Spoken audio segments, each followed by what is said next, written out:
আপনারা দেখছেন reporter press. আজকে সাহায্যের আলো দিন রাত কাজ করে চলছে, আপনারা দেখছেন। এমনকি আমাদের পেজের মাধ্যমে দেখছেন ৩-৪টি ঘর নদিয়াতে নির্মাণ করেছে। আজকেও নদিয়ার থানারপাড়া থানার অন্তর্গত গোড়ভাঙা গ্রামে এক বৃদ্ধ বাবা এবং মা দুজন থাকতেন। তাদের সেই বাড়ি নির্মাণের মতন অর্থ বা নির্মাণ করার মতন ক্ষমতা ছিল না, তাই তারা সেই বাড়ি নির্মাণ করলো। কতদিন থেকে এই অবস্থায় রয়েছেন? এটা সরকারের জায়গা। সিপিএম সরকার যে আমলে এসেছে দেশে, সেই আমলে আমাদের আনজাদ প্রধান এই সব জায়গাগুলো দখল করে দিয়ে আমাদেরকে এখানে বসবাস করতে জায়গা দিয়েছে। আমরা এই হলে বাস করছি। আরো পাড়ায় ছিল সকলে আপন আপন জায়গা কিনে তারা চলে গেছে উঠি। আমি একা আছি এখানটায়। আমার লড়ারও জোনাই, আমার খেড়ের ঘর, পাটকাটির ঘর। সেখানে বর্ষা হলে মেঘ ঝড় সব আমাদের গায়ের উপর দিয়েও যায়, উঠোনেও জল, ঘরেও জল, বিছানালি টানাটানি আমাদের ছড়া। 3 বছরের মধ্যে আমি নিজে ঘর করতে পারিনি। আমার দিন চলে না, আমি ভাটায় টুকটাক করে যাই। 5 টাকা থাকলে আমার বাড়ির মেয়ে ছেলে 12 মাস অসুখ, তার ওষুধ কিনতে কিনতে আমার জান বাড়ি যে আমি ঘর আমিও করতে পারিনি। এই যে ছেলেপিলি কোথায় কার বাড়ি তাও জানিনি, কিন্তু আমার সবই পেটের ছেলে গেলেন। তাদের দয়া মতন এই পাগল মঙ্গলের দিকে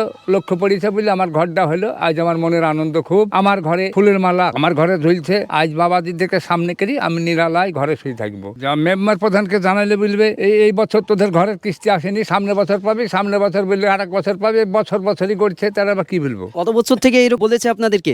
3 বছর চলছে। সাহায্যের আলো এনজিও এই বাড়ি নির্মাণ করলেন। হ্যাঁ, করলো। এখন এই ছেলেপিলি সব সাহায্য সরকারের জায়গায় বাস করছি। সরকারের দান যে যা করলো সবাই এই সব পাবলিক ছেলেপিলি। আমার খুব ভালো আনন্দ এসব দেখি। সাহায্যের আলো ছেলেদের জন্য কি বলবেন?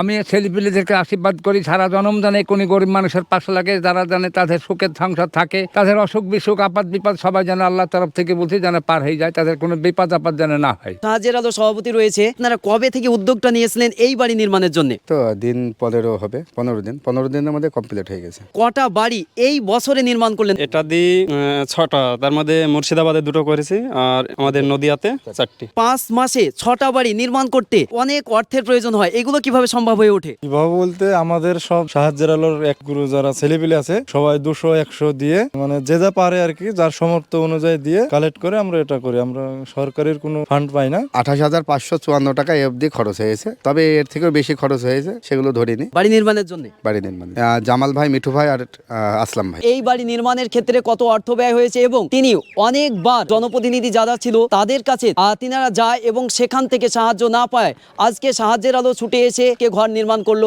আপনারা যে হয়তো এই রমজান মাসে অনেকেই সাহায্য করতে চাইছেন, হয়তো ভাবছেন যে আমি উঠে যেতে পারছি না বা সাহায্য করতে পারছেন, আপনারা সাহায্যের আলো সংস্থার গ্রুপের সদস্যের সঙ্গে যোগাযোগ রাখুন এবং আপনারা বসেই সেই সাহায্য আপনারা মিডিয়ার মাধ্যমে দেখতে পাবেন। আপনাদের সাহায্য পৌঁছে দিবে সাহায্যের আলো এনজিও। আপনারা যোগাযোগ করুন সাহায্যের আলো সদস্যের সঙ্গে। ধন্যবাদ।